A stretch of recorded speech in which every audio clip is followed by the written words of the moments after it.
guest for this show. Please say hello to professional golfer Mac O'Grady. Hi, Mac.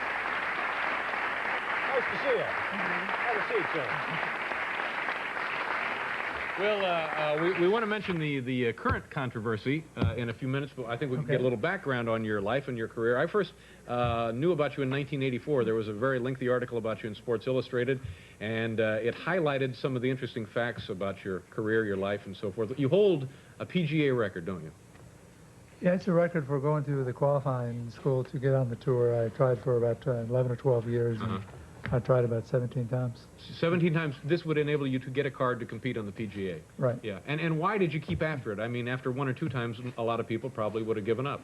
I don't know, David. It's kind of like you. You don't have, all the marbles aren't there, and you. Thank you very much. Okay. We love you.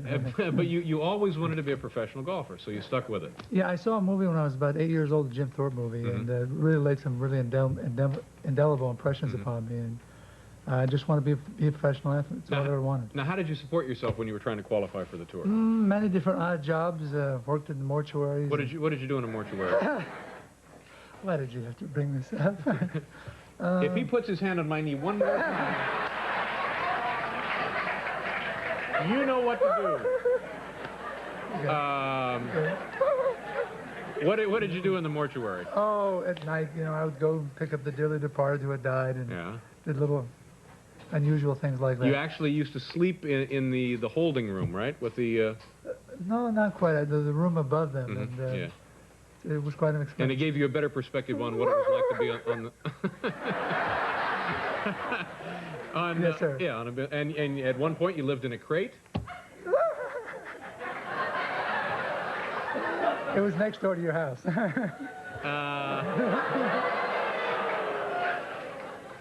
Anyway, you had a very colorful career while you were trying to qualify for the PGA. Now, you're ambidextrous when you play golf, aren't you? Yeah, I play golf right and left-handed. Yeah. I'm a little unusual. Right? Are you better one way or the other?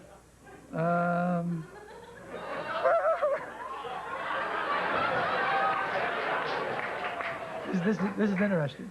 No, but I mean, I find it fascinating. You drive left-handed or right-handed? I drive right-handed, putt left-handed, but sometime in the future I'm going to play left-handed also in competition. Yeah.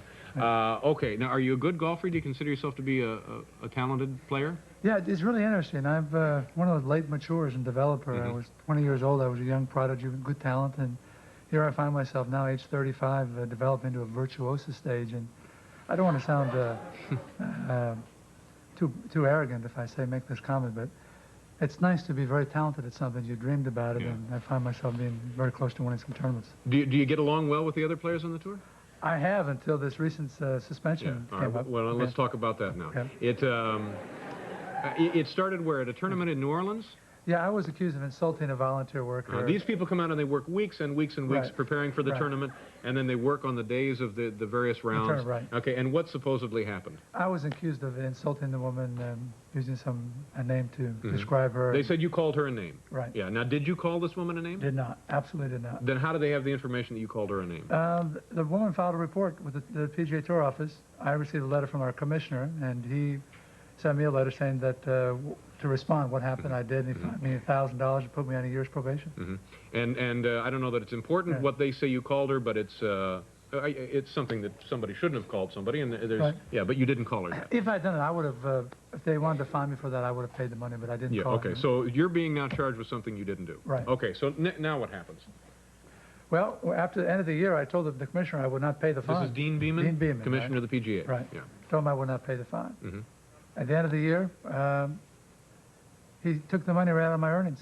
He pulled it right out of your checks. Never notified me, nor my legal attorney, what happened, And that's my position where I'm saying that it's wrong. The commissioner should not be doing those things. And it's not in our regulation that he has the power to do that. So now he suspended you then? Right, because throughout the course of this year, I've called him a thief, I've called him a dictator. But you didn't call the woman in New Orleans. No, but I did call him those things. Okay. Now, have you met this man personally? The commissioner? Yeah. Oh, of course. Yeah. Sure. And how does he respond to this?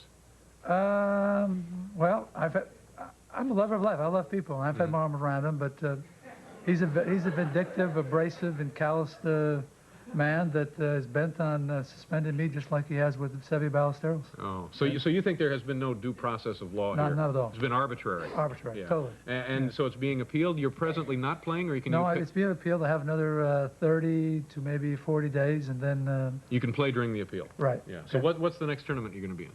I'm going to be playing at the Colonial Tournament in Fort Worth following week from now. Now, doesn't all of this get in the way of you playing the game? No.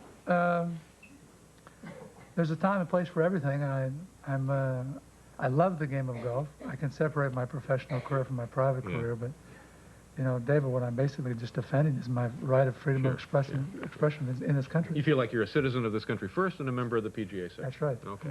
Well, good luck to you. It was a pleasure meeting you, and I hope things work out all right for you.